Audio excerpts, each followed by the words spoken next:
Well, I always sort of tell people when in doubt, zoom out. So it's more important to start, I think, with the long-term outlook than the short-term outlook, because short-term outlook tends to be more important for traders and tends to be noise when you have an investment thesis. I believe that Bitcoin, like many are seeing now, is a form of digital gold. It's a store of value and effectively is a hedge against bad behavior by governments and central banks who we know will continue to endlessly print money until there's no value left.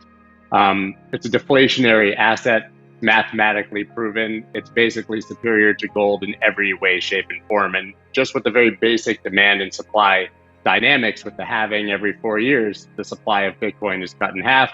If demand even remains the same, that means that the number will go up. So as you said, I'm very bullish on Bitcoin. I don't really understand how you couldn't be if you understand it and you do the work. And for me, if we're talking about 10, 20 years down the road, I believe it's easily a seven-figure asset. But if zooming in, which is what everybody always wants to hear, what's the price of Bitcoin going to be by the end of the year? What's it going to be in 12 months? First of all, I think it's a bit of a fool's errand to try to attach price dates to price targets because it doesn't matter if you're an investor. But I would be very surprised if we didn't see Bitcoin in the six figures, within the next year. It seems like such a high number. People believe that you're being overly bullish when you talk about it, but the price of Bitcoin right now is 47,000. Basically, if it doubles, it'll almost be six figures. And just last year, we saw Bitcoin go from 3,800 to 65,000, right? A 2x move for Bitcoin is effectively nothing. If you consider that it's a store of value, then you got to ask yourself the philosophical question of why it would need to move that much over the next year or two or even 10 years. Why does it need to rally to 6 or 7 figures? Why can't it just stay at current levels, climb at the pace of inflation, well, let's say, and that'll be sufficient as a store of value for most people, right? Sure, but if you consider that, I mean, what will be the multiplier on the price of goods in 10 years if governments continue to print money at this rate? Well, 5 times?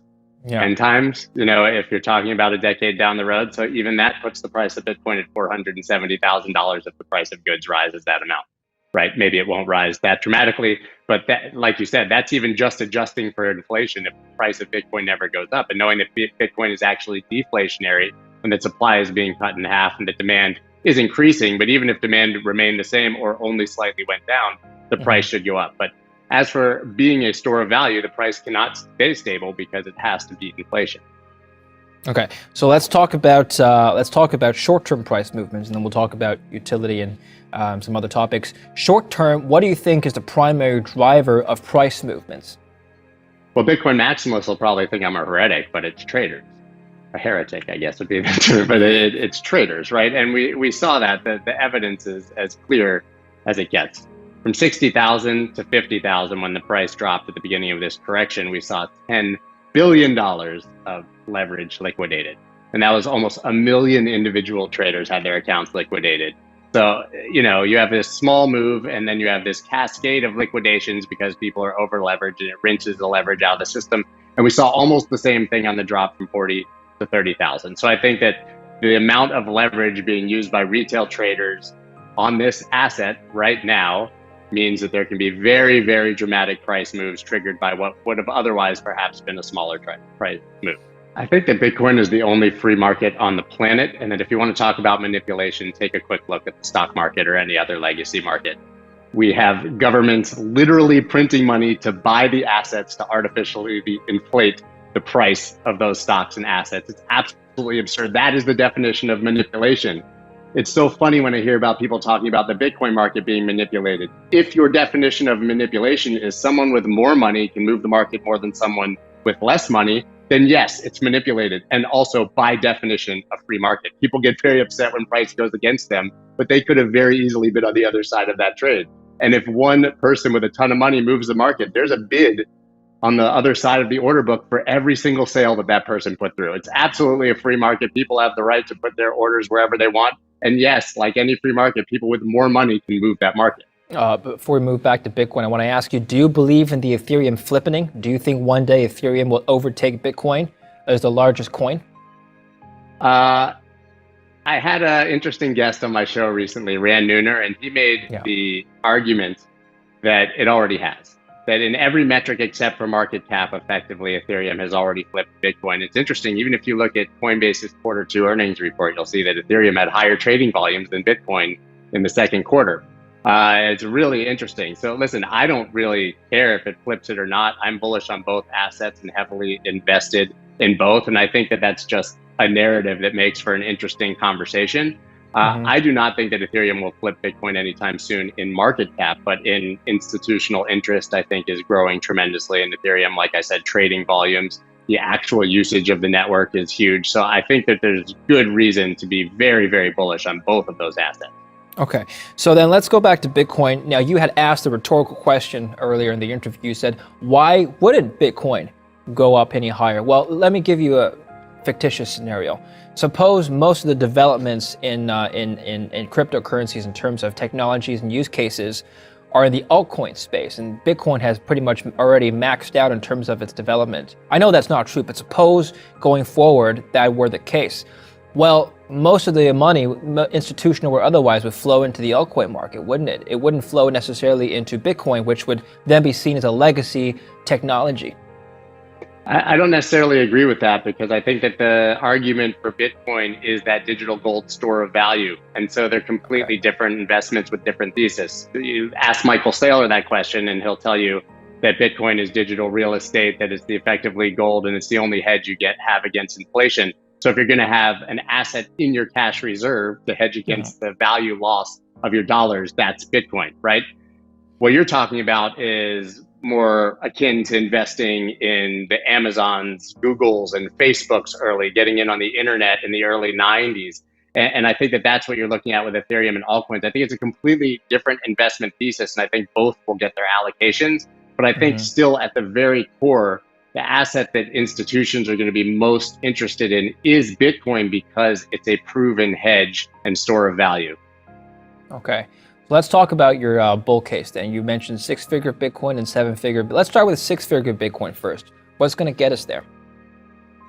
I mean, that could happen with just retail. I don't even think that we need a catalyst. I think that just a few more institutional buys and retail FOMO being sort of reinvigorated and we get to six figures. Like I said, it's only a 2x basically from here to 100,000. That's a small move. That's less than the average of Bitcoin's yearly movement upwards, right? I mean, it does better than Yeah. 200% every single year.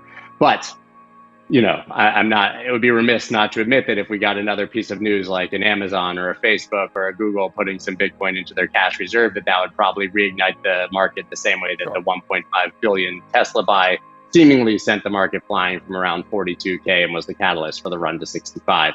So Hmm.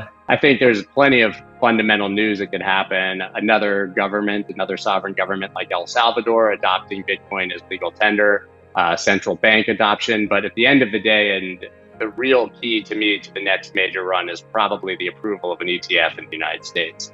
Okay.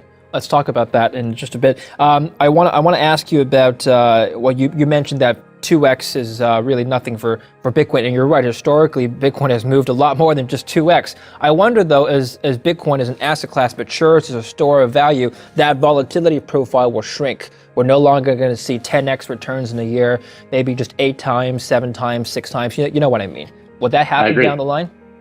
Yeah, I agree. I agree that with maturation will become a reduced volatility. And I think that that very ETF that would allow that sort of vol money to come in, or any tool that allows more institutional adoption, will probably decrease volatility over time, sort of as you mentioned. But that's not necessarily a bad thing in my mind because it Hmm. just shows that the asset is maturing with time. And I still think it has more disproportionate upside than almost any other asset. But yes, if you're looking for higher risk, higher reward, you definitely can go sort of down the list on coin market cap as we get Yeah. into smaller market cap assets and invest your money there. Ethereum as well. I think Ethereum has a lot more upside in price than Bitcoin does, just in sheer terms of percentage gain. Okay. So let's talk about ETFs then. Why would ETFs drive the price to 7 figures, for example? Well, I mean, my thinking is that there's a lot of risk managers that have been doing due diligence for 3 or 4 years at the biggest institutions in the world. And we're talking about sovereign wealth funds and endowments and pensions, the real wall of money that you need to put into the asset for it to become that true store of value, even if they put their 1 or 2%, it's just magnitudes of scale right now for how much money would be pouring in the Bitcoin. And we know that they really can't do that without an asset like an ETF. It's very difficult for a pension risk manager to go worry about where to secure these assets after they buy them, even with all these superior custody services that we have now. So to me, it just is sort of the final boss to get that ETF, because it gives them the ability, to sort of wipe their hands of the risk and say, look, we have an asset here that we can easily move in and out of. It's highly liquid. And now we can put our 1 to 5% of our treasury, into this asset. So I think it's absolutely, absolutely huge for that next wall of money to come in. And I do believe that they've been looking at this asset now probably for years.